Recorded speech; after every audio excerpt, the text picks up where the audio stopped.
This podcast is part of the Big Heads Media Podcast Network. Go to bigheadsmedia.com for more great podcasts.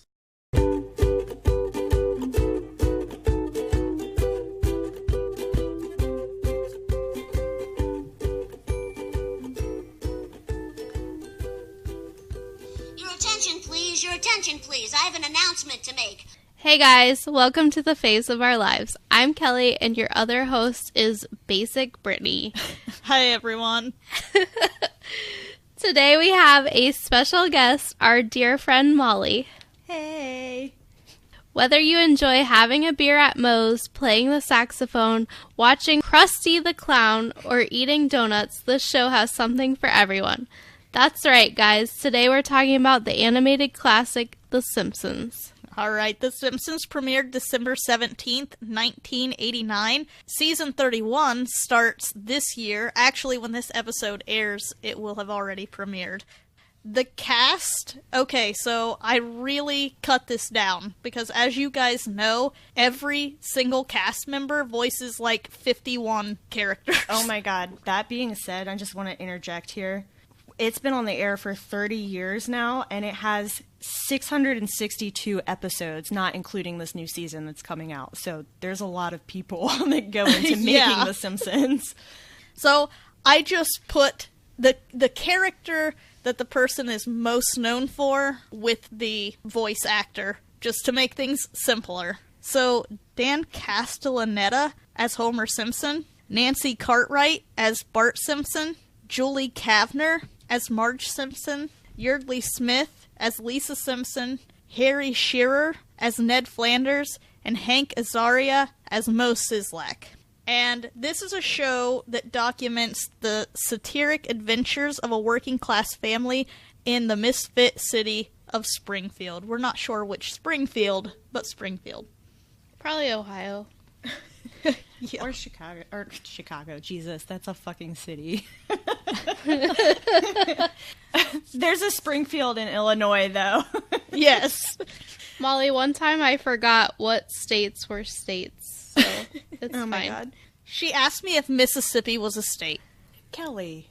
I thought it was just a city. Oh, jeez. It's just a river. Molly, the first episode that we're going to be talking about is your pick, so do you want to tell us what episode it is and why you picked it? Yeah, so I picked Bart vs. Thanksgiving. It is season 2, episode 9, I believe. I'm not completely sure. I had it written down, but you know how that shit goes. Yeah. I picked this season because there's now 31 seasons of The Simpsons, and this is the only episode that is fully committed to Thanksgiving. There are other episodes that take a glimpse at Thanksgiving, like Homer the Moe, Homer vs. Dignity, Holidays, Futures Past, Wettest Stories Ever Told, but they all only ever touch on Thanksgiving. They don't actually focus completely on the holiday where they sit down and have a meal. And they're actually changing that because, as we know, The Simpsons love Halloween with their Treehouse of Horrors. They also love their Christmas episodes. And I think that they're trying to change that a little bit this year. There is going to be a new episode coming out that's going to focus on Thanksgiving, I think, but it also has like a twist, like a Treehouse twist to it almost, because it's going to be called Thanksgiving of Horror.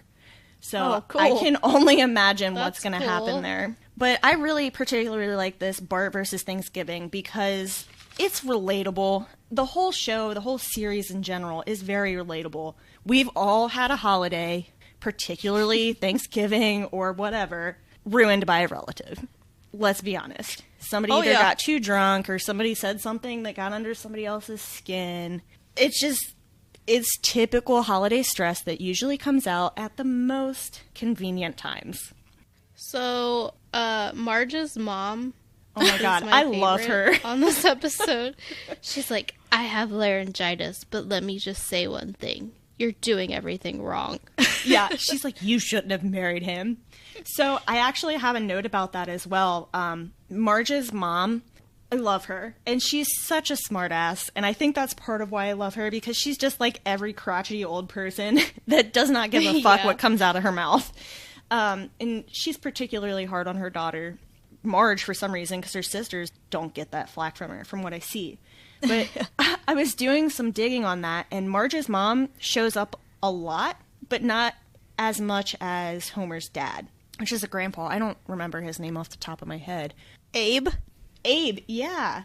When she does show up, she doesn't talk very much. So in this, I want to say in this episode, she's got pretty many lines compared to some of the other episodes she was in, and I honestly forgot about her because I usually just catch what's on TV anymore. Yeah. Well, and I think that there was like some type of love triangle between her, Homer's dad, and Mr. Burns at one point. Yes. Yeah, okay. I saw in the like best of The Simpsons on YouTube, there was an episode where Homer didn't want his dad to be in love with Marge's mom because he was like, that would make us brother and sister. And then our kids would be like pink and have 5 fingers. Fun fact though, I think it's pretty commonly known, but maybe not for some of our listeners. God is the only character on The Simpsons that actually has 5 fingers. Oh, I did read that somewhere. Yeah. That's cool. So it's not impossible for characters to have 5 fingers, but God is the only one in the series that has 5 fingers, and I think it's just because he's drawn bigger. You only ever see his hands, and I've heard somewhere that it's easier for animators to just draw 3 fingers really quick as opposed to trying to draw 5. I bet. I mean, think about how much they have to draw to make one episode. Yeah, and then they just, if they character moves like an inch, they've got to draw the whole scene over again. I would not want to do that. Well, I mean, now they've got technology and stuff, but back in the day. Yeah, so before we dive into this episode, we are talking about Homer and Marge and reproducing. There is an episode where, well, actually, there are 2 lines in The Simpsons that are my favorite lines. I am obsessed with The Simpsons. I've seen pretty much every episode up until the last one. I'm still catching up on it. But the first one is Homer is wanting Marge to get pregnant as a surrogate mother for extra money, and she doesn't want to do it. Homer says the line to her, God, Marge, it's called Uter Us, not Uter You. Oh my God. That's hilarious. I would do that. I've thought about egg donation, but I can't say that I've ever wanted to actually be a surrogate because I feel like just knowing how I am, I would get too attached. But it's not your egg or sperm. Yeah, but like you're carrying that life inside of you, and like that's part of what makes motherhood magical, right? Yeah, I do think it takes a special person to do it. I think that I could do it because I already had. I think if you haven't had kids, it would probably be hard, but if you've already had kids and you're basically done, I think it would be easier. But you also are a special person. I am pretty special. There you go. But, like, as far as donating eggs goes, I've thought about doing that, but I don't think anybody wants mine. So. Man, there's a lot of requirements that go into that, so shout out to the people that can actually do it, because I seriously, in some of my more giving times, I have seriously considered it, but looking at all the medical screenings and mental health that goes into it, and the family, they don't just look at your history, they look at your family history. I just, with all the medical issues that have gone on in my family, I know there's no way that anybody would. Like, I've thought about it, too, when I was younger. I was like, oh, student loans, no problem. I'll just sell my eggs, whatever. You know, because you're young and you're like, whatever. Life's easy. And then you grow up and you're like, oh, no one wants my fucking eggs because I have anxiety and depression and God knows what else. And my mom's second cousin or whatever has XYZ condition. And then the other episode that cracks me up is, I don't know if it's Patty or Selma who is the lesbian, but Homer gets ordained and he's doing gay marriages for extra money. And Marge finds out that her sister is gay, and she has a really hard time with it. Of course, by the end of the episode, she's come to terms with it, and as she's getting married, she tells her sister, I realize that just because you're a lesbian does not make you less of a being. Oh my gosh. That's awesome. There was also a thing. I watch a lot of, okay, so like before we do these podcasts, I watch a lot of like the best of on YouTube. So like, because we don't have time to watch every fucking episode. Right. Right. Because we can't watch every episode. And it's like, yeah, I've seen The Simpsons, but what do I need to know to prepare for this? It's like studying for a test and you're cramming or crunching, as Belinda would say. On one of the snippets that I watched, Homer had a globe, and he's like, look at this country. It's, you are gay. And I was dying. Yeah, I think that's what makes this show so good, is the one-liners that you remember. I mean, I haven't seen those episodes in a long time, but I remember those lines. Well, and I think what is really great about The Simpsons is, like, there's a lot of little tidbits. There's a lot of pop culture references. So, like, I have a note on here, even going back to, like, just in general, but I noticed it when I was watching the Bart versus Thanksgiving, is on the sign on the outside of the retirement home. It says, thank you for not discussing the outside world. I was going to mention that. That is like, basically, I wish I had that sign on the outside of my house or like on my forehead, because I feel like I live in my own world and I don't want to know about shit that's going on. Yes, and sorry, so, like, I feel like I'm screaming in your ear. So there was, like, just little shit like that, like, really makes The Simpsons, I think, so relatable, too. Like, you don't want to really talk about the outside world to somebody who's stuck in a nursing home. Right. Right. And then there was also the thing where they were like, I don't remember why, but they could get out of the nursing home because... Yes. Yeah, the snow had melted. Yeah, and they were like, wait, I'm frightened and something. And cold. Oh, old. Okay. And they were like, let's go back inside. But yeah, I noticed too in the Bart versus Thanksgiving episode that, like, another little, like, one joke, he's like, yeah, but TV shows that end up as floats end up being a farce. And then, like, right on the back of the TV that they're watching, you see a big Bart balloon go by in the parade. Yeah, he's like, what's a Bullwinkle? Yeah.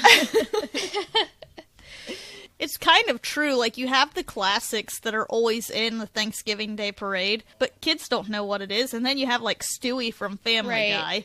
Oh my gosh. I have notes on Family Guy references, too. So. Yeah. Told Chad that we were doing The Simpsons this episode, and he was like, oh, that's like the original Bob's Burgers. And I was like, it's the original everything. Yeah, like, it's true. Basically the first... I don't know, I didn't fact check this, but it's like the first animated adult comedy. Yeah. I mean, it's like the ultimate 90s show. Most of us grew up with it. Right.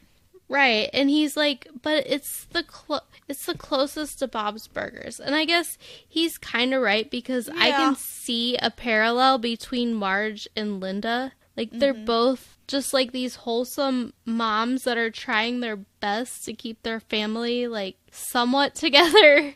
You know what I mean? Yeah, I agree. It definitely is closer than Family Guy. Well, my comment that I had a note here, and I don't know if you guys maybe know this. I have seen the episode, but I'm not a huge fan of it. There is an episode, it might be a movie, but there is a crossover where the Family Guy characters and the Simpson characters have, like, a show together. Yes, I have seen that one. Yeah, and they just kind of, like, point out the worst in each series, which is kind of funny in my opinion. But isn't Bob's Burgers, like, melded into that too?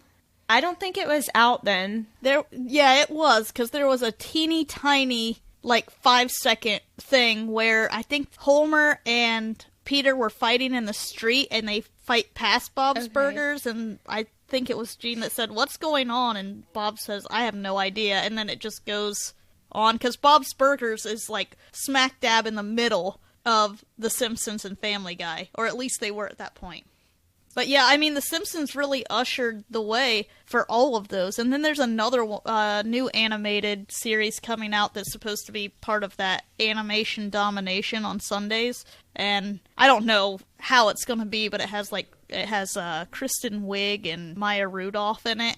I like them. So I'm going to give it a try. I was going to say I already hate it because I don't have room for more things.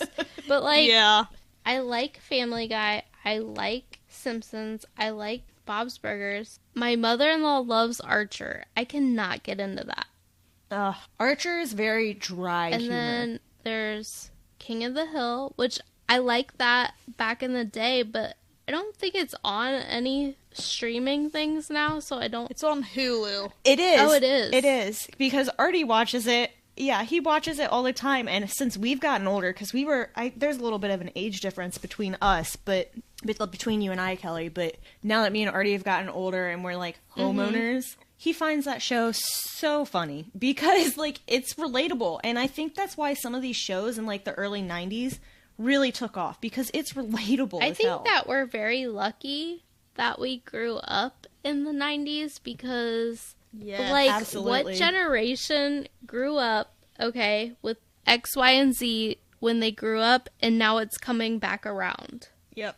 Did you guys know Tamagotchis are coming back? Yes. What? And, like, Yeah, those little stupid pets that you walk around with and starve because you forget about them. They just I shit used everywhere. to love those, okay? Yeah, they're coming back. I did too, but I neglected Scrunchies are back. Tying up your shirt in a knot is back. Aladdin, Lion King. Dude, we're just out here living our best life. Like, Lisa Frank. I bought Lisa Frank notebooks. Oh my gosh. I have Lisa Frank makeup. Like, I subscribed to Ipsy, and they sent me a fucking Lisa Frank eyeshadow. Are you kidding me? No! That's you can have it if you crazy. want, because it's a color that does not look good at me.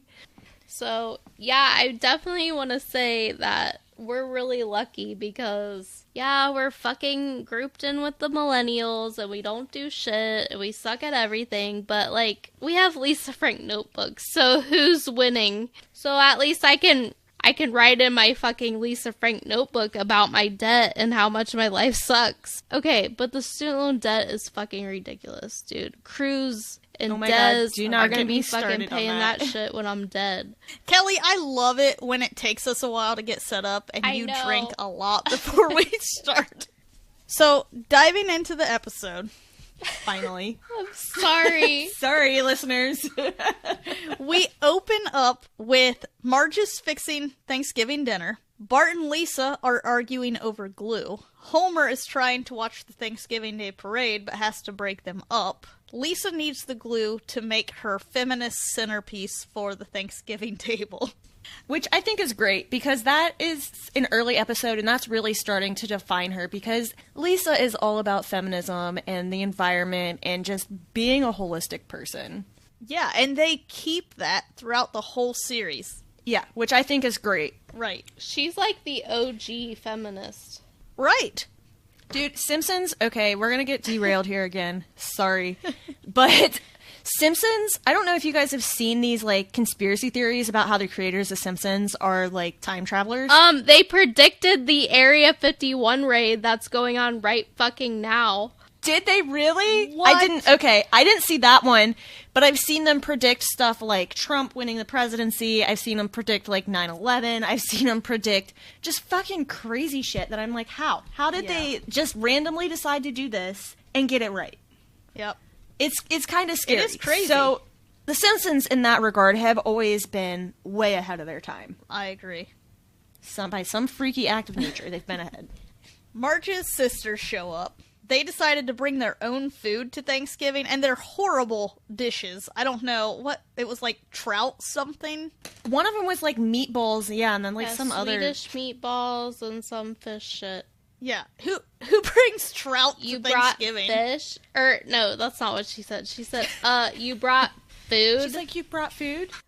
Yeah, and they're like, yeah, because your food sucks, bitch. No, Your just kidding. turkey's a little dry. But I loved that. I mean, I hated it, but it was funny. Homer has to go pick up his dad from the nursing home, and he's listening to some group that I can't remember what it was called, but it reminded me of Everything is Awesome from the Lego movie. It was like some kids, something awesome, and he was just like, doo-dah, Yeah.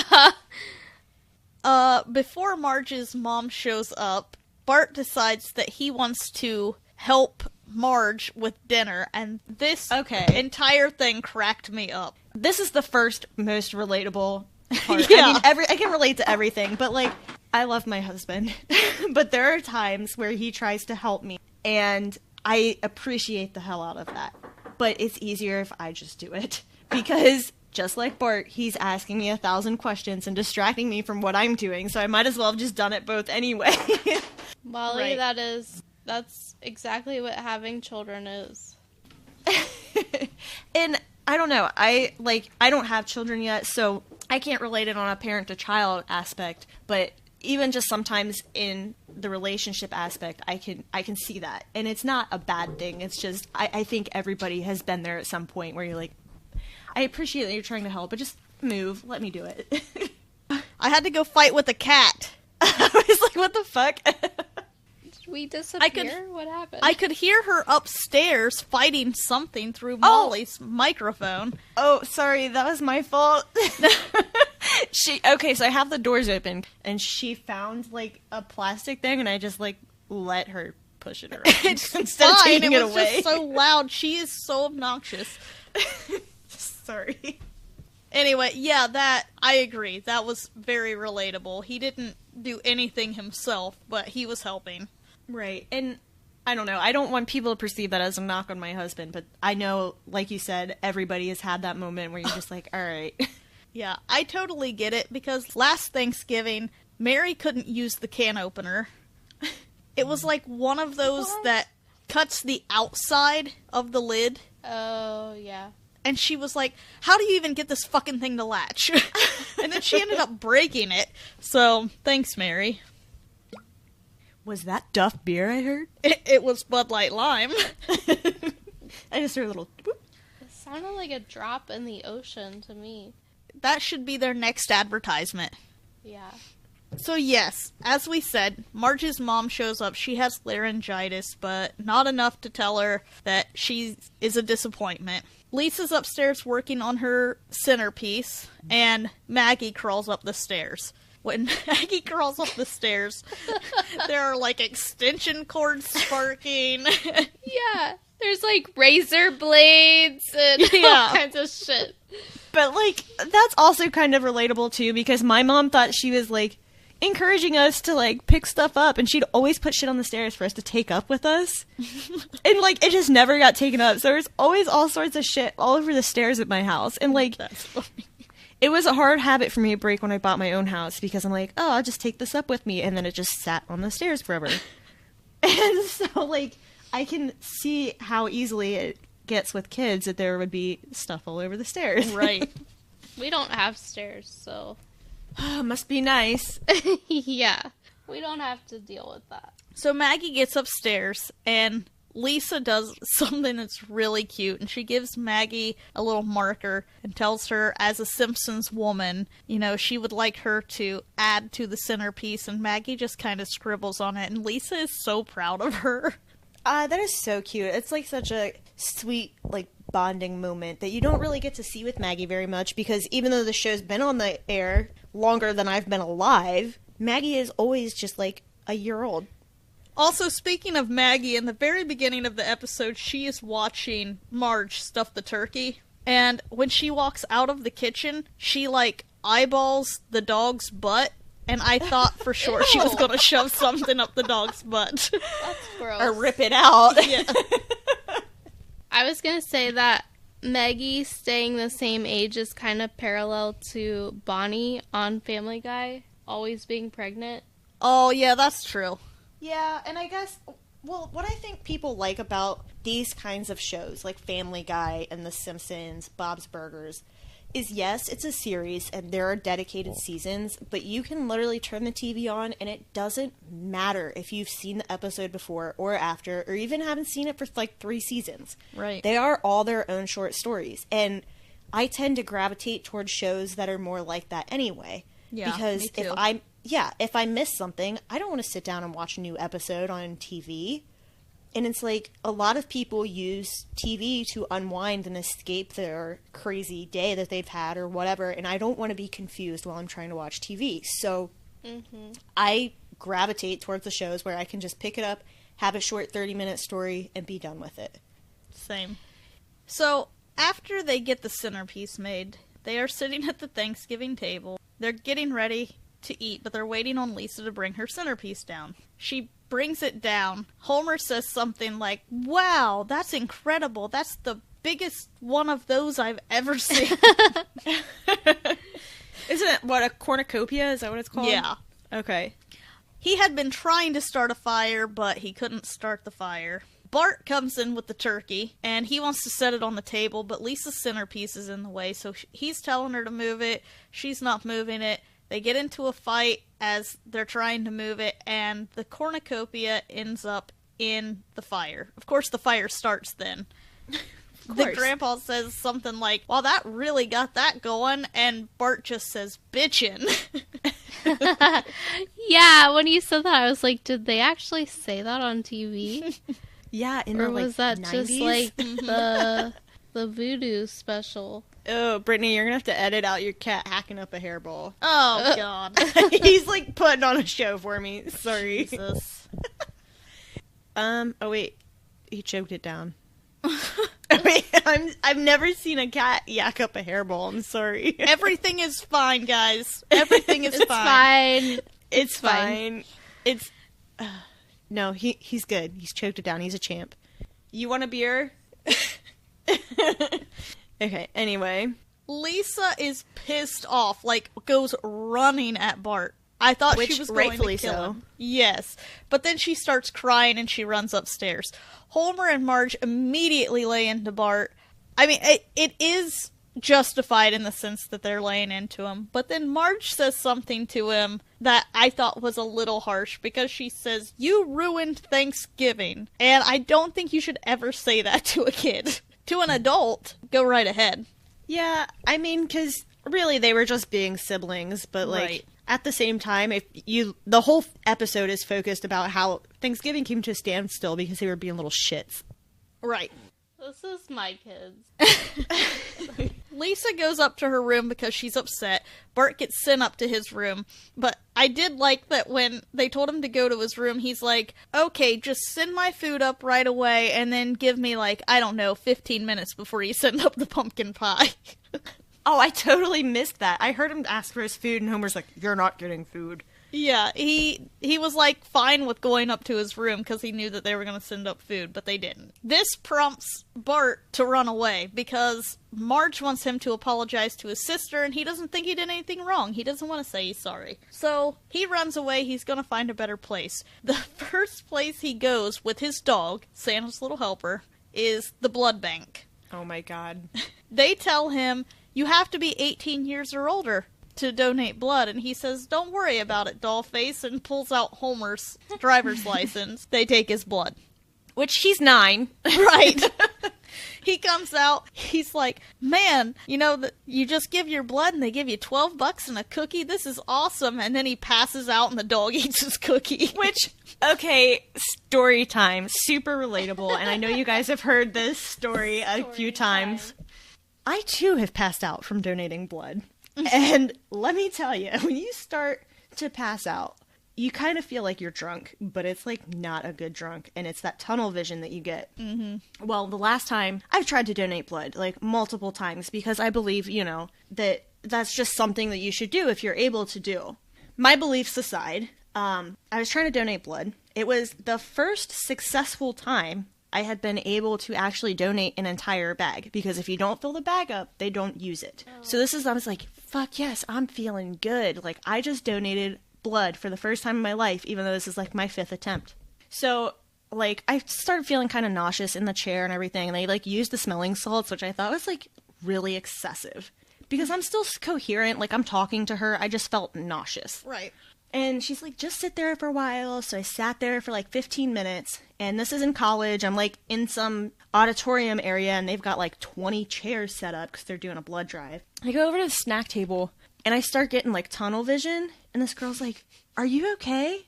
And I look at her, and I was like, "I'm just really hot." And my ears started ringing. So tunnel vision and your ears started ringing, you know you're about to pass out. Yep. Well, as someone who's never passed out, I didn't know that. And I look at her, and I'm like, I'm really hot. And next thing I know, I'm on the ground staring up at somebody's crotch. And for some reason, the first thing that comes to my mind is not, "Oh, I just passed out," is, "Oh my god, I'm getting teabagged." Oh That was the first thought. Because I woke up to some man's crotch over my head as I'm passed out. 1 second I'm sitting there eating Oreos, and the next second I have some man's spread eagle over me. Oh my god. Because I'm about to hit my head on the floor. So, totally relate to that too. And for those of you who haven't passed out donating blood, great. Don't do it. It's not an experience I would recommend. Yeah, it doesn't sound fun. Yeah, I've donated plasma. See, I don't know much about that, but they do pay you for that, right? Yeah, and they put, like, the blood part back in, so you don't feel woozy. Ew, how did that feel? It's not bad. It sounds weird, but it's not bad. Bart decides that he's going to go to the homeless shelter to get food, because then he doesn't even have to spend his $12. It's free. No, I thought the hobos took him. Oh, maybe he did. Yeah, Or I think maybe they took him. I think they took him. But this is where Homer and Marge find out that Bart's missing. I don't even think they knew he was missing until then. They see him on TV, and they're like, oh my god, that's Bart.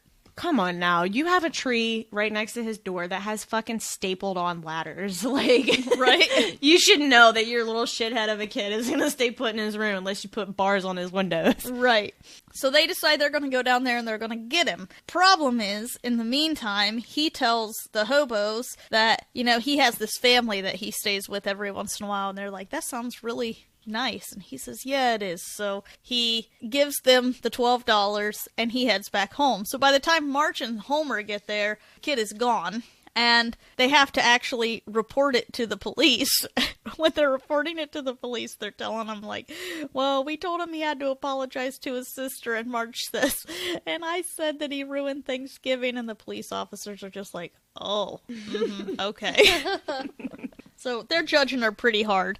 Bart was going to come home and apologize, but he had this daydream that they were going to welcome him in with open arms, but then turn on him and blame him for everything. Like Homer blames him for going bald, and Maggie blames him because he's the reason she can't talk. Which, if you had a loud, obnoxious brother like that, you probably wouldn't want to talk either. That's true. So he hides up on the roof because he finds all of his toys and everything. He hears Lisa sobbing in her room because her brother's missing and she cares about him. So he calls down the pipe to her and tells her that he is on the roof. She jumps up. I really liked their back and forth here because, like, she is glad that he's okay, but she's still mad at him. Right. You can tell that he's happy that she's talking to him, but he's still mad at her. It was just, like, it... Typical like siblings. Yeah. So she is just asking him, why aren't you apologizing? And he says, because I don't think that what I did was wrong. She said, I just don't understand how you can't see what's wrong. And he says, I don't get it either. I don't understand why I did it. I don't understand why I liked doing it. I don't understand why I'm probably going to do it again. Right. Which I feel like that is typical, too, of a kid. Like, they know they have done stuff wrong if they're older. They've done stuff wrong. They don't really know why they did it. They just did it, Right. And then they're like, well, I'll probably screw up again at some point. It's just like natural kid thinking. Yeah. And backtracking a little bit, I think it's really to keep the theme consistent. They started the show with the Macy's Days Parade. They noticed Bart is in the homeless shelter because the football game got interrupted with that commercial or whatever, that news thing. And so it really ties in the whole idea of Thanksgiving, with the Macy's Days Parade, the football game right after that. And I think it was really cool of them to have Bart, out of all of the toys that are up there on the roof, and he's all excited about his balls, he picks up a football at the end. Right.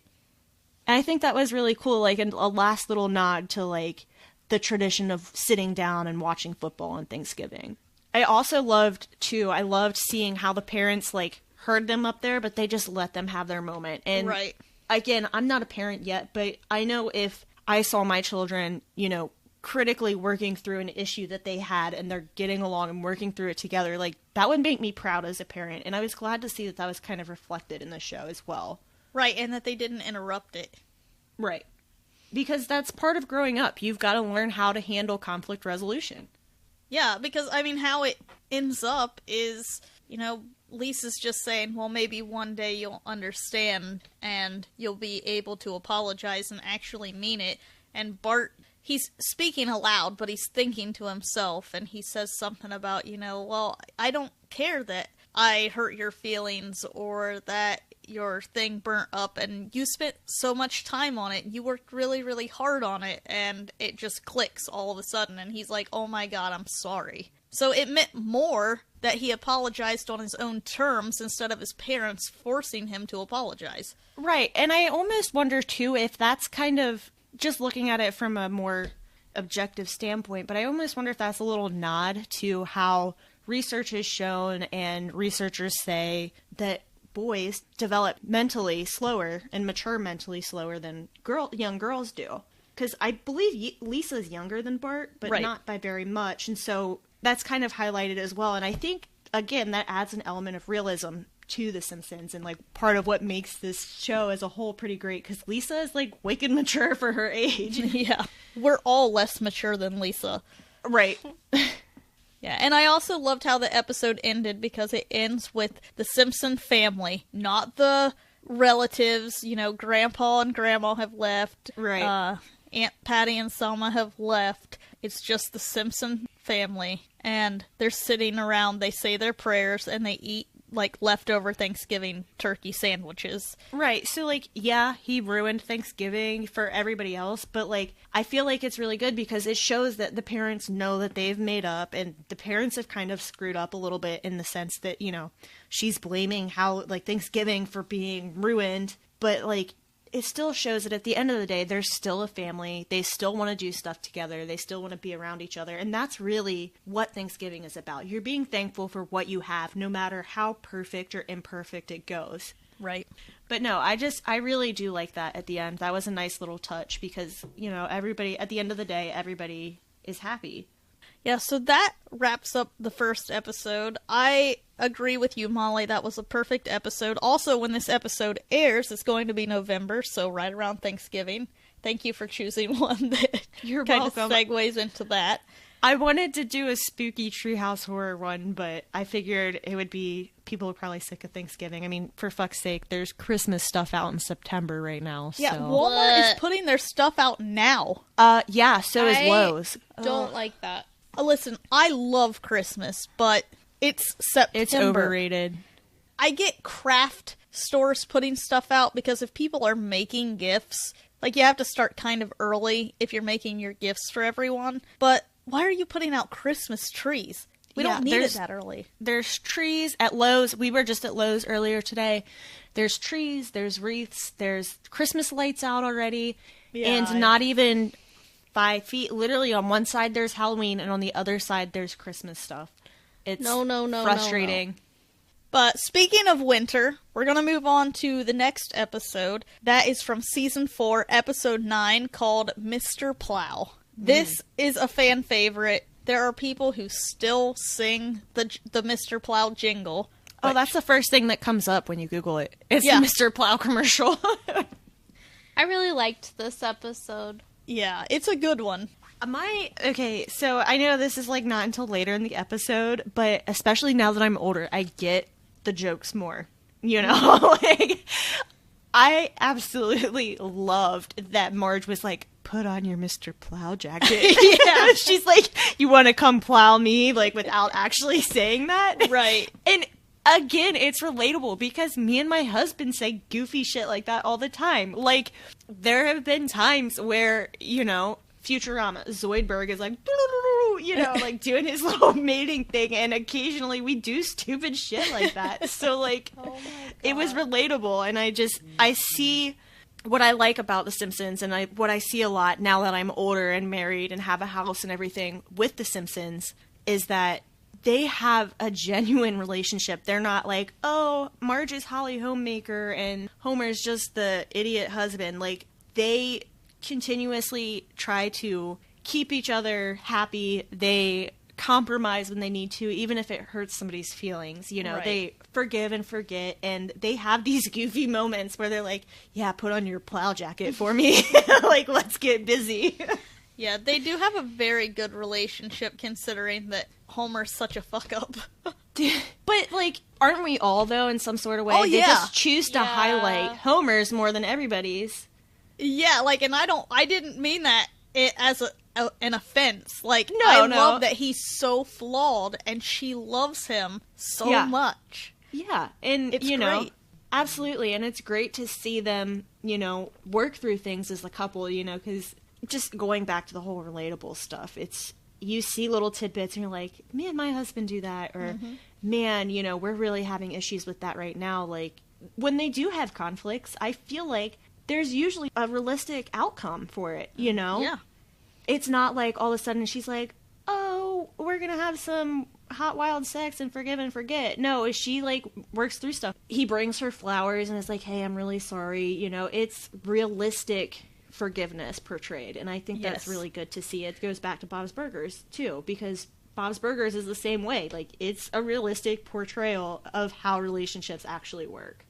Yeah, I strive to be like Bob and Linda, and the funniest thing was we took those character quizzes, and I got Linda and Mary got Bob.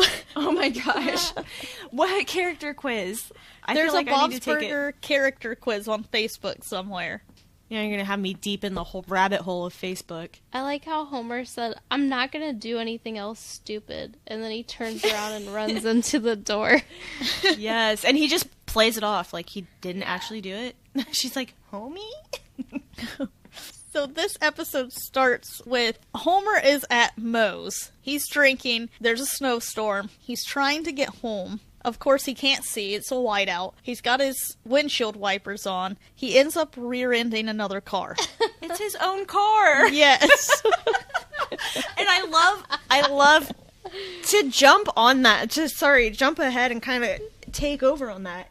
I think it's hilarious that instead of just saying, like, yeah, I was coming home from the bar, which is, like, a reasonable excuse. It doesn't automatically mean you're drunk. He says, I was coming home from getting porn, of all things. Like, that's gonna not make him less of a weirdo. Like, it's more normal to say that you're coming home from a bar than coming home from picking up porn. Like, what the fuck? I love how in his head he's like, what's open late? What's open late? Think of something. Yes! He says, I was at the pornography store. I was buying pornography. Right. I also love, too, just before that, he was like, ugh, who would do that to their bodies? And then he drinks a jar of brine. Like, Ew, as yeah, he's at a that bar. was gross. He's like, who would do that? Also, after he tells the insurance guy he was at the pornography store, he thinks, oh, I never would have thought of that. Yeah, like, okay. I had that note written down, and I put porn excuse on my notes, and my husband had come home and was, like, looking over my shoulder. He's like, what are you writing about? I was like, the podcast. Leave me alone.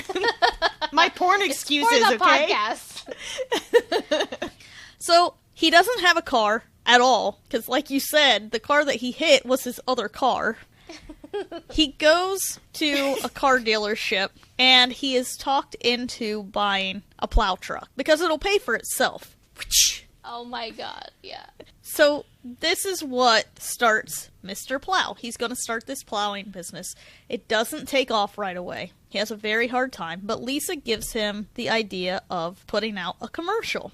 Wait, I'm sorry. Can we backtrack for a Yeah. second? Because I have a note here, and I was really listening to what you were saying. At the car show, Homer runs into Adam West. Oh, And, yes! like, it gets really freaking weird. And this is another parallel to Family Guy. And it just really makes me wonder, like, is Adam West really that weird in real life? I mean, I know he's dead now, but, like, was he really that fucking weird? I think he liked people to think he was that weird. I was gonna say, because there are multiple shows now that just, like, make him out to be a complete fucking weirdo. Yes. I think that he enjoyed that. That was his sense of humor. And so he just played into it. Family Guy did the best with it. The fact that he was the mayor. But yes, so he ends up buying the plow truck. They do a commercial. It airs at like 3:17 in the morning, so I don't know who's really watching the commercial.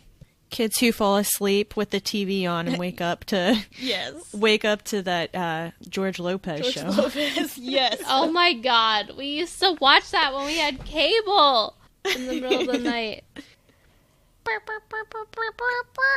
Oh my god. That was a long time ago. It does end up working, though, because he gets some jobs and he starts plowing. He's doing really, really well for himself. He's bragging about it at the bar. Barney is there. He should know that Barney's going to take this idea and run with it because he ran into Barney on the street in the middle of winter wearing a bonnet and a diaper, handing out flyers. I forgot it was the middle of winter. Where's OSHA? Right?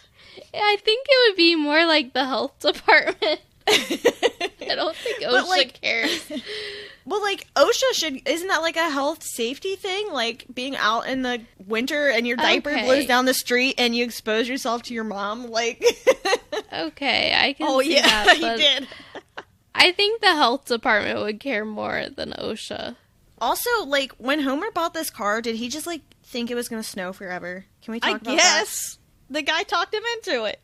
I know when you're in the heat of winter, you know, when you're in the middle of winter, you feel like winter is never going to end. But, like, it ends eventually, unless you're living in freaking Antarctica, and you're not. I mean, I know they lived in Alaska at one point for the Simpsons movie, but, like, you're not in Alaska in this episode, and it just makes me wonder, like, he never, like, thought past his nose on that one. No. I think he just thought that he would have it paid off before winter ended. Yeah, or but once it's something. paid off, you're still stuck with that. But again, it wouldn't be Homer if he thought past his nose, you know? Like, Yeah, true. Well, and going back to Barney flashing his mom, you know she didn't see anything anyway, because that thing was up inside of his abdomen. Do girls know about shrinkage? Yes. I think most women our age probably should, but then again, you know, some of the conversations I've had to have with people about various bodily functions are always a surprise. We know, thanks to Seinfeld, Barney steals Homer's idea, and he does better with it because he gets a bigger truck, and he gets up earlier. Which means he has a smaller penis. That's true. Yeah, he has a huge truck. He's trying to compensate for something. Well, maybe it never came out of his abdomen. Maybe. Also, like, did Barney wake up early, or did he just never go to bed? Because he's a raging yeah. alcoholic. So, That's like, true. waking up early as an alcoholic is probably not as possible as just staying up and Right. getting people at, like, 3:17 in the morning when advertisements are going on. That's true.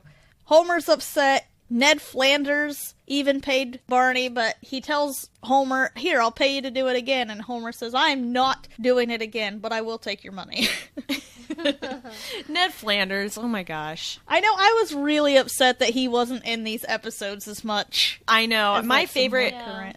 Simpson memes are, like, on the uprise right now with, like, the Ralph, like, I'm in danger, you know? I and love that one. Lisa crying when it's like, what are you crying about? You know, and she's, like, got tears in her eyes and it's like nothing, or when she's giving her podium. But one of my favorite memes, and it is so applicable, is when Ned Flanders is staring into Homer Simpson's bay window. And underneath of it on the meme, it just says "Soonily Doodly." Oh, yeah.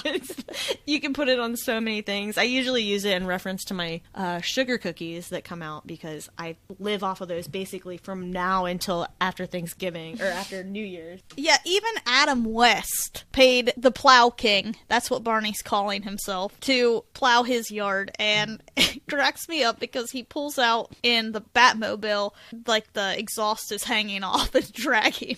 Oh, yeah. Barney also does this commercial where he takes a baseball bat to Mr. Plow. Linda Ronstadt is in it because they always wanted to work on something together.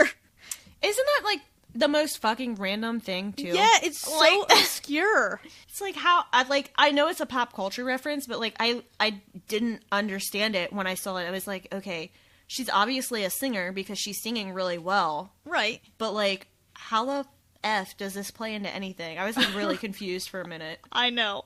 So Homer gets this bright idea that he's going to get rid of the competition by sending Barney up on the tallest hill in the worst snowstorm. And I can't remember the name of the hill. I can't either. Okay. He calls Barney and he tells him that he needs it plowed and he's going to pay him $10,000 for the job just to get him out of town for the day because it's going to take him all day. And then he can plow everyone's driveways. But what ends up happening is Barney burps and causes an avalanche. We know this because there are some people filming a Bigfoot documentary and they catch it all on film. Which, again, Bigfoot hunters is before their time, even though, they're just like, hey, your watch. But, that was before its time, too, because that was in the 90s, and I feel like Bigfoot hunting is still, a really popular thing. Yeah, there's that Animal Planet series. Yeah, it's crazy. So, I found the name of the driveway. It's Widow's Peak. Widow's Peak, yes. Oh, yes. I also like that when Homer goes to rescue Barney, he has Bart pour a bottle of beer into his thermos. But you gotta stay warm in those mountains somehow. Come on. No, he doesn't. I I missed agree, that. but he could have used some blackberry brandy or something besides beer. But yes, of course, Homer and Barney are friends. They go way back. Homer ruined his life by giving him his first beer, so you know. He was gonna go to Harvard. Yes. Oh, that was sad. That was pretty sad. And that was sad because, just to get on a little soapbox here, alcoholism is so normalized that we don't recognize alcoholics or how soon problems with alcohol really occurs until people are in some deep shit like Barney. Yeah, I mean, he was in high school. Yeah, and think about how normal it is for high schoolers to, throw parties and be excited because there's beer. Yep. Alcohol and alcoholism is... I don't want to say alcoholism oh, everybody who drinks is an alcoholic, but Thanks, Molly. I feel like people don't take the signs of alcoholism as seriously, and I feel like that might have been an underlying reason why Barney got the way that he did. Right, they wanted it to be somewhat humorous, but still make a point. Yeah, and even, again, before their time, but even, I want to say they did a study on Instagram or something like that, where they made an account, these researchers made an account, and they posted various pictures of people doing different stuff, and in every single one of those pictures, there's a cup of alcohol. Nobody said anything, nobody caught it, or nothing, because it's so normalized. That's true. It's normal. It's like the college culture, the college experience. It's yeah, we were probably all fucking alcoholics when we were in college. Oh, yeah. Drink Thursday night through Sunday night. That's not good. Yeah, I went to college later than most people do, but, I was working, and every Monday night, my mom, myself, and my grandma all would sit on my mom's front porch and get drunk, because Mondays suck. Right. Mm-hmm. And that's what we do. Well, and some people, they have, they go through Tipsy Tuesday, Wasted Wednesday, Thirsty Thursday, whatever. They go through the week, and yeah, most of us graduate, grow up, have a big person job, and they don't drink all the time. But there are those people that don't come out of that. Right. Anyway, soapbox over. But that's just my little tidbit, because, to me, that, like you said, Kelly, it was sad. And Yeah. I've seen that, I think, growing up from not necessarily a poor community, but a lower class community, I've seen that happen to people. I know people firsthand who have had, full ride scholarships drop out because of drugs or alcohol or whatever vice they get into. Yep. I mean, most of us go to college and partake in that, and then we graduate and we're fine, but some people don't. And, it's Right. encouraged in pop culture, the movies and everything. Mm-hmm. Shit. Project X, perfect example. Yeah. That movie is nothing but, let's see how fucked up we can get these college kids. So yeah, the episode, it ends with, spoiler alert, Barney survives. I mean, it is only season 4, so... I think it's funny how Homer's when two friends are together, not even God can stop them, and God's oh yeah, and then it's spring. Yeah. And I don't know if you caught this, but there's a scene where the snowmen are melting after God has said, oh yeah, watch me fuck up your saying here. Because, in the end, like you said, spoiler alert, Barney lives, and Homer's plow truck ends up getting repossessed, and everything goes back to normal. But And before that happens, there's a brief moment where there's 2 snowmen melting, and I looked it up. It is a reference because I was like, that reminds me of a scene from Indiana Jones. But there's a scene where these snowmen melt, and it's just like when the light from the Raiders of the Lost Ark comes and it melts those people down to their skeletons. And I don't know if you guys caught that or not. I did not notice that. That's cool, Yeah, though. It was really cool, yeah. From that, but I did notice that their faces looked like skulls. Skulls. I can't say that word right. The other thing that I liked about this episode that I forgot to mention was when Principal Skinner's talking to, Martin. He was talking to Martin about how they thought they were going to have to cancel school. And Mr. Plow is leading the bus so they don't have to cancel school, and Bart gets pelted with snowballs. That's a pop culture reference. The scene where Bart is pelted, this is according to Wikipedia, the scene where Bart is pelted with snowballs is a reference to Sonny Corleone toll booth shooting scene from the film The Godfather. Which I've never seen The Godfather, so I just kind of have to take that at face value, but I saw that when I was doing a little bit of research on the episode, because I actually found, too, the part of the reason why they focused this episode on why it's Mr. Plow is they chose to focus this on snow because they were realizing that across the board, snow isn't really portrayed in TV very much outside of Thanksgiving and Christmas. That's true. And so if you notice in this episode, there's no reference to any holiday whatsoever. It's just a winter day. Yeah, that's true. I never thought about that.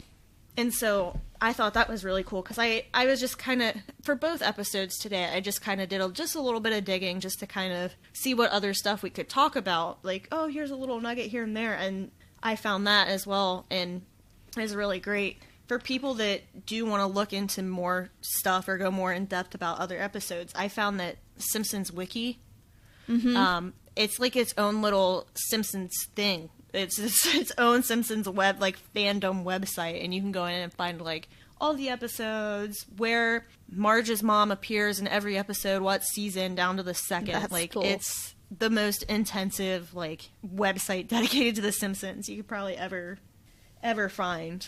I also liked how the newscaster was talking about the greenhouse effect. Yeah. Again, before their times. This show aired in 92. Right. And you know what? It's crazy because we do have days like that. Me and my husband got married in January, and not January of this year, but January of 2018. And it had snowed really bad, like the week of our wedding. And then the day before our wedding, it was warm, but still kind of cold. And then on our wedding, it was 52 degrees and all of the snow had melted. And I was like, well, I was gearing up for winter snowy pictures, but this works too. Granted, it was a cold 52, but it still was 52 degrees in January. Right. I was there, I can confirm. Yeah. And also, me and Chad got married in October, and it was like the hottest day ever. Like, I had it in October for a reason, and it was outside, and it was super hot. Yeah, so this episode actually, like, the very end scene of the episode is, Homer's talking to Marge, and he's upset, but she says, we could snuggle, because, that's Simpsons code for sex. Mm-hmm. And she tells him, and you do still have one thing. So he goes to the closet, and he puts on his jacket, and he sings the Mr. Plow theme in a very sexy manner. Oh my gosh. I think that is the funniest part of this episode. Because it's Mr. Plow. Like, he's gonna be some Mr. Gray, Mr. Plow, up in Marge's bed. Mm-hmm. I have a question. Okay. Why is Mr. Plow and Plow King, why is their phone numbers start with a KL5 or whatever? Probably so that way they didn't get, accidentally put a real number out there, would be my theory.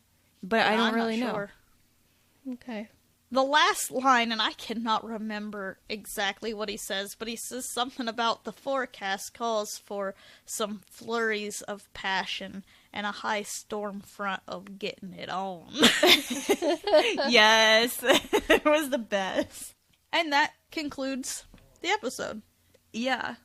So just to kind of talk a little bit more nostalgia with us being 90 babies and the episodes running for so long, I have a note here. There's 2 more things that I would like to talk about on this podcast, and it's not episode related, but my older sister loved The Simpsons, and so we would stay up as a family until 11 p.m. every night and watch the shows. I don't remember if they were ever new shows, but we would stay up until 11, and we thought it was the greatest thing. Yeah, we get to stay up late and watch cartoons, as a little kid. But she had this clock in her room, and she had I want to say she had a few figurines, but I remember this clock very distinctly.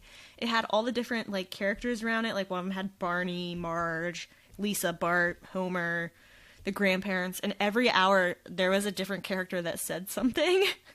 So, when it struck Homer, he went, no, and I think, what is that kid's name that teases Bart all the time?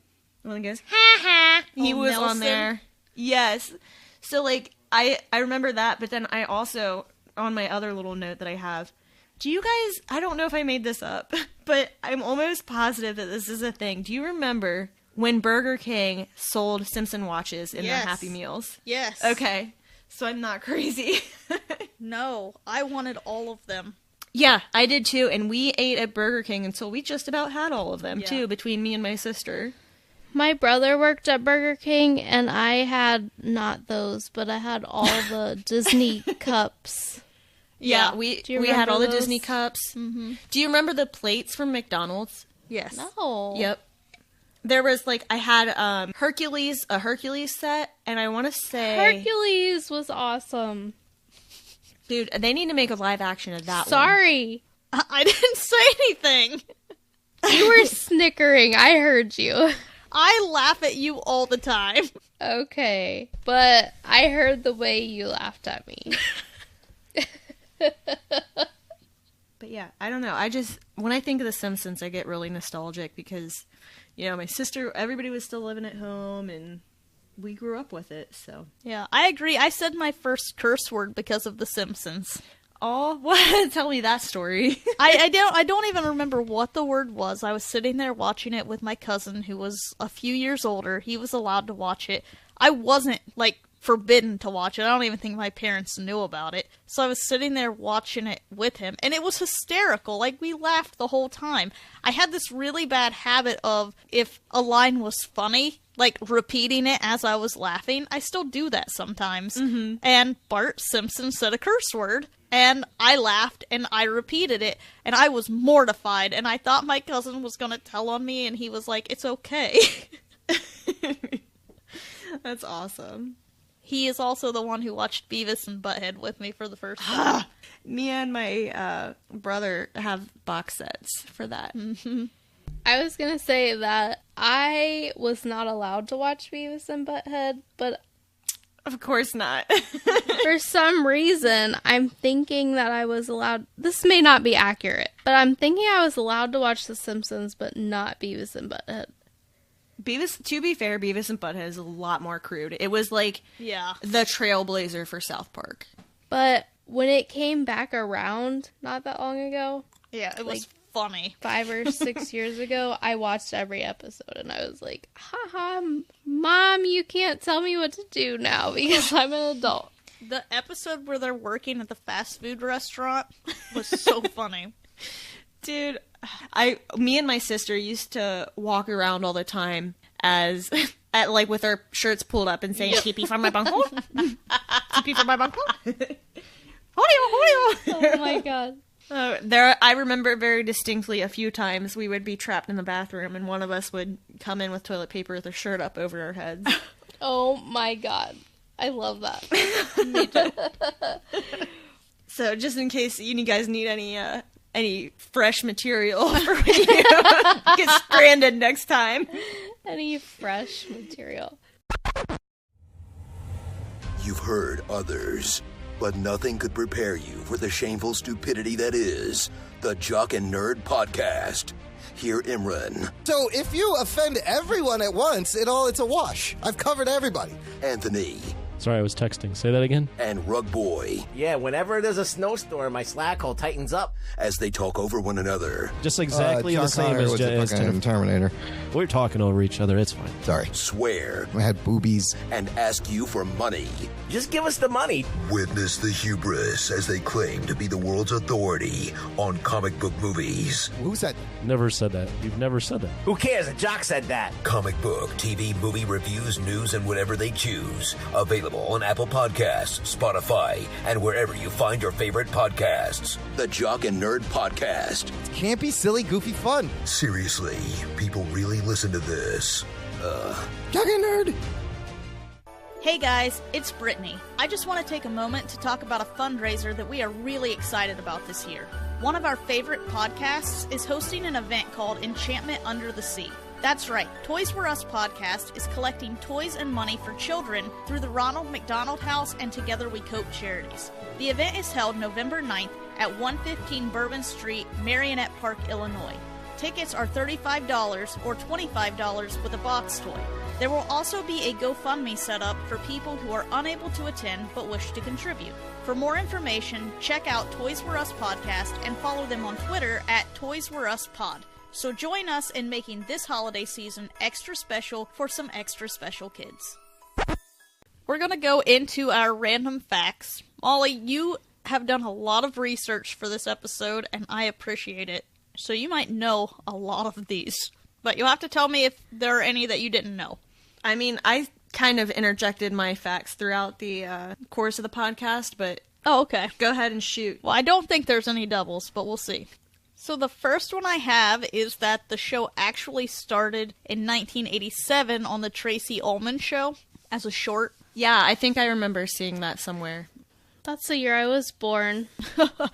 Well, they were a lot more crudely drawn. Oh my gosh. I actually have that on my piece of paper. I said they debuted as a show December 17th, 1989, like you had said. And so most of us that grew up in the 90s together, or grew up in the 90s with The Simpsons, can literally see the progression of the animation and the technology over the years. Oh, yeah. Because, like you said, they were very crudely drawn. And even in the Bart versus Thanksgiving episode, you can see the drawings are a lot more crude. Not necessarily crude, but you can tell that they're much more dated. And Right. the voicing is different than what you expect if you turn on the TV nowadays and watch The Simpsons. Creator Matt Groening named the characters after his own family members, but substituted Bart for his own name. So he was a little shit when he was a kid. Yep. That makes sense. I can see Cruz being a Bart. That's Well, he is the hilarious. oldest. Yeah. The character's distinctive yellow hue was chosen in part to make the show stand out when someone was flipping through TV channels for something to watch.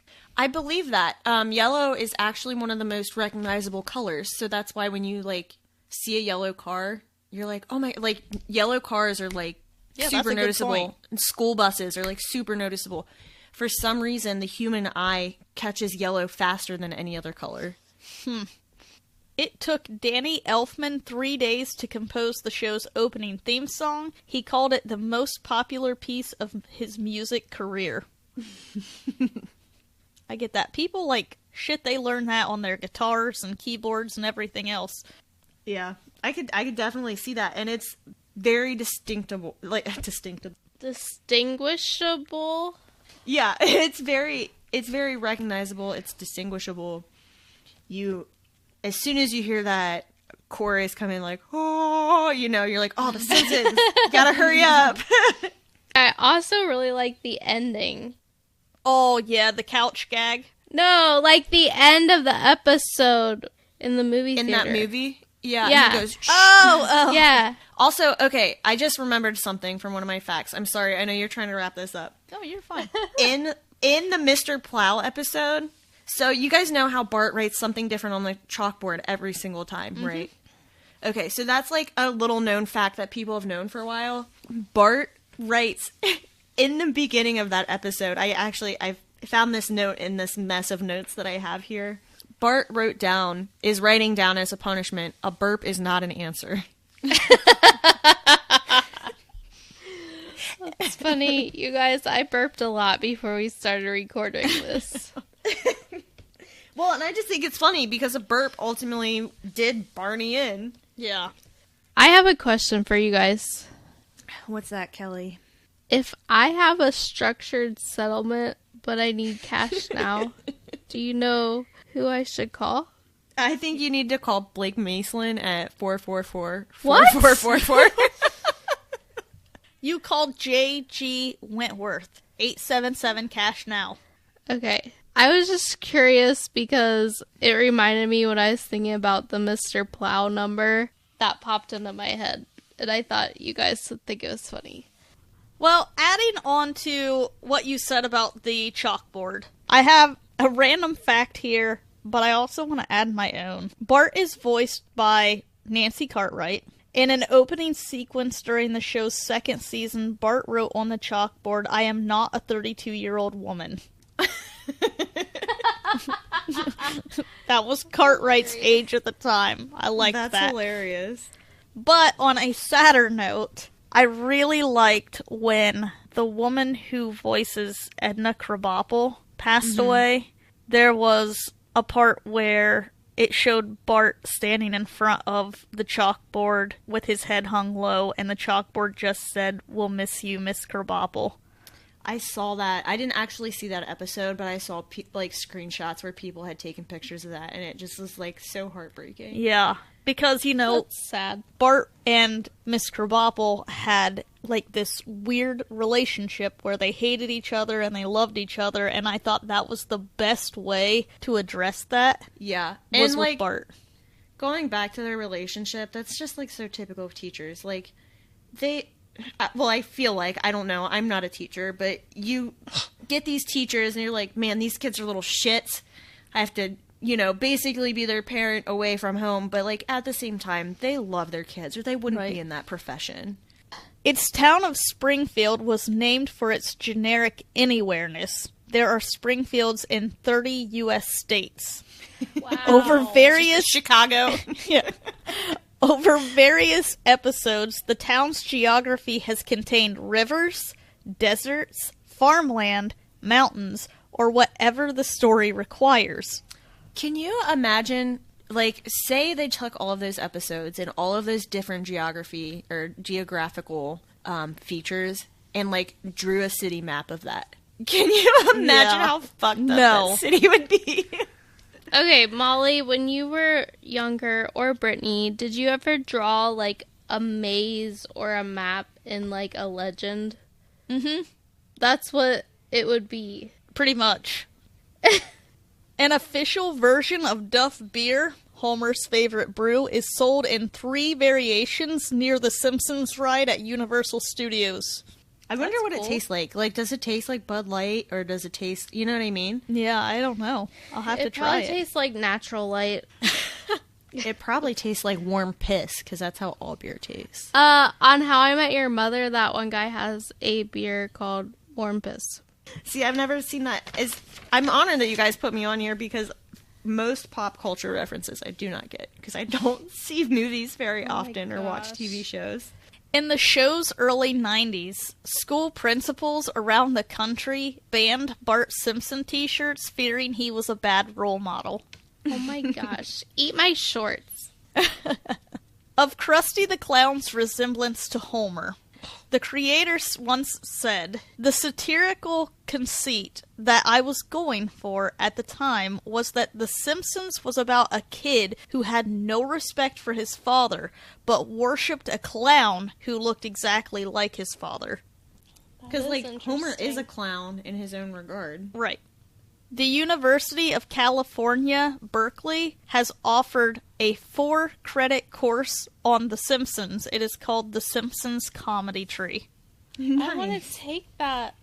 During a speech in 1992, then-President George H.W. Bush said, "We are going to keep on trying to make American families a lot more like the Waltons and a lot less like the Simpsons." In response, the show's writers rushed out a short segment soon after in which Bart said, "Hey, we're just like the Waltons. We're praying for an end to the Depression, too." Oh my god. R.I.P. George H. Bush. Yep. Harry Shearer said he modeled the voice of Wicked Tycoon Mr. Burns in part on that of Ronald Reagan. In an episode that aired in 2003, Homer gave his email address as chunkylover53 at AOL.com. That's hilarious. I know. I kind of want to send an email to it. Like, is AOL still a thing? Well, the episode's writer, Matt Selman, signed up for Chunky Lover 53 email address beforehand, and within minutes of the show's airing, found his inbox packed to its 999 message limit.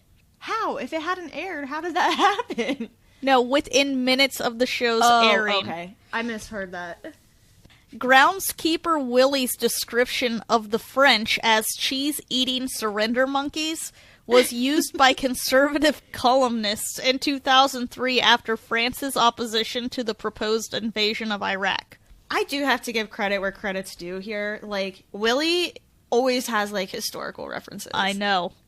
And I really appreciate, like, the groundwork that the creators and editors and stuff put into The Simpsons to keep it relevant with current events. Like, South Park does that to an extent, but it's always, like, making fun of it. But there is a little bit of seriousness to The Simpsons to make it feel more realistic. Like Kelly was saying, kind of like the American Dream. Like, okay, like you said, they were talking about something that was in the news article. Right. Well, and I love the fact that they have Groundskeeper Willie being the one who is saying this, because a lot of the characters in The Simpsons, they're just small-town people that they've never been outside of Springfield, and he's Scottish. Right. And I do have to say, too, I know Apu. Is it Abu or Apu? I don't remember. Apu. With Apu, okay. I know recently his character and the way that he speaks has come under fire because, you know, everybody, well, not everybody, but people were throwing a stink about how it was stereotypical and racist of them to have him not only be a convenience store owner, but also for the way that he speaks. But, like, yeah, it's kind of messed up, you know, and they did say recently that they're not going to change the way that Apu speaks because it reflects, like, his character and his culture a little bit. I mean, they're not doing it to be assholes. Right.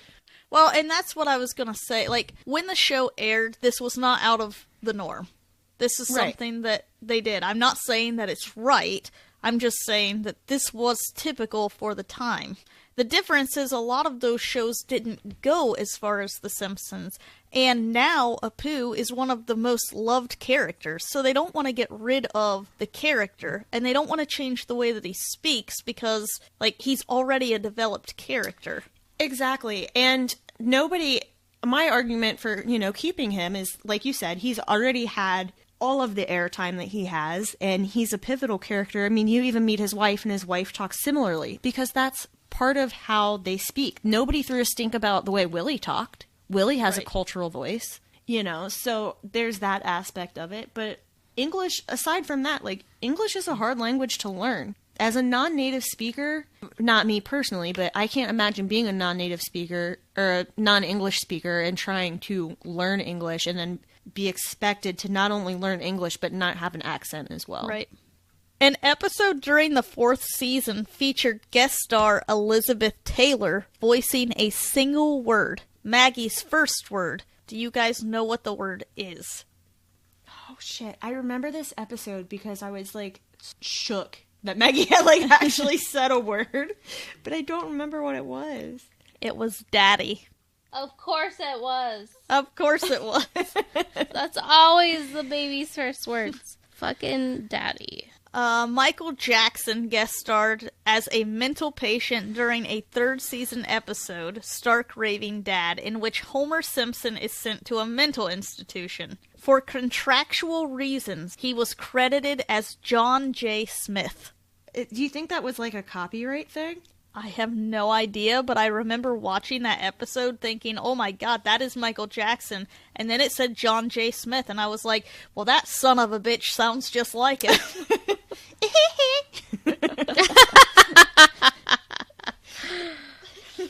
I wonder if they did that just to kind of protect Michael Jackson, because I know towards the end there, he was doing some nutty shit. Yeah, it could have been. In 2010, elusive street artist Banksy created a darkly subversive montage for the opening sequence that showed children and animals slaving in a hellish underground sweatshop to produce Simpsons memorabilia.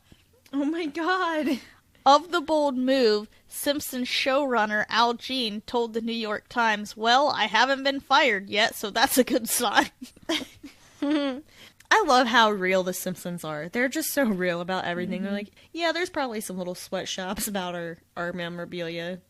Yeah, this shit's fucked up, but it's fine. Everything's fine. At one point, the Simpsons movie, a hit in 2007, was planned as a musical. Kelly, you would have loved it. Oh my god, I would have hated that. I hate musicals episodes. I was gonna say, I cannot imagine. Oh, you must have loved that Family Guide episode where it's like a bag of weed, a bag of weed. Okay, Everything's that one better was with a good. bag of weed. It depends on the show. The one that I mostly hated was the Grey's Anatomy one. I don't know. I'm glad they didn't do a musical with it because I feel like it would have taken away from the seriousness of the movie that they did. And they still had their little ditties in there where he's like, Spider Pig, Spider Pig. Right. You know. Homer's signature "don't" has been added to the Oxford English Dictionary. Oh my gosh. That was perfect the way you Thank said you. it. Thank you. I was going to say it in my intro, but I knew I wouldn't do it well. And an expression he frequently uses has inspired a much-quoted toast to alcohol, the cause of and solution to all of life's problems. I agree. Showrunner Al Jean told the Onion's AV Club in August that if the series ever ends, he would like the final episode to end with the arrival of the Christmas pageant from the first scene of the pilot episode, Simpsons roasting on an open fire, making the whole series a continuous loop. Wow. And that is all I have for you guys. The only factoid that I have that I didn't really say, I found that it is has the longest running TV history. And like I said before, it has 662 episodes. The runner-up behind that is Gunsmoke, and I've never seen any of that or heard of it. But it beats Gunsmoke by 27 episodes, and The Simpsons has been on air for 30 years now. Yeah.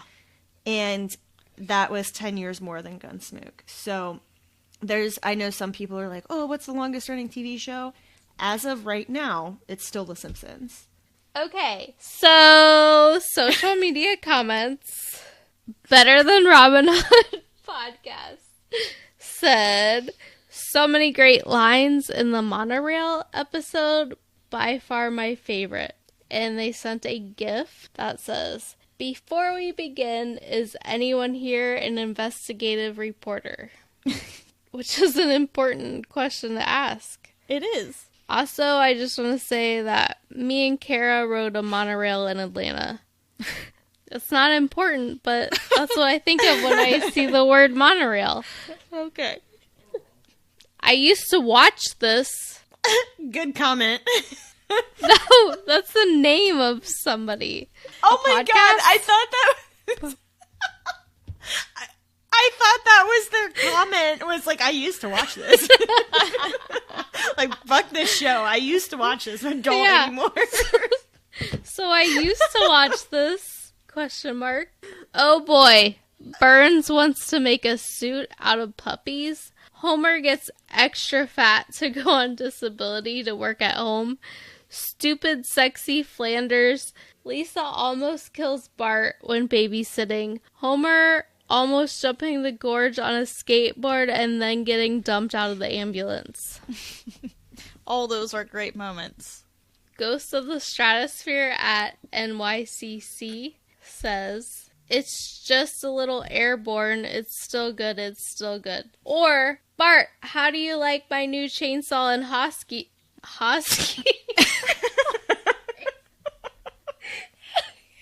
Bart, how do you like my new chainsaw and hockey mask? My favorite commenter of all time, which, like, in our group, is there, like, a top commenter stupid thing that they do on Facebook? Oh, I don't think that there is, but I know what you're talking about. She should have one. Yeah. Lauren H. Logan. Yes! That was it. That's the whole comment, guys. Show's over.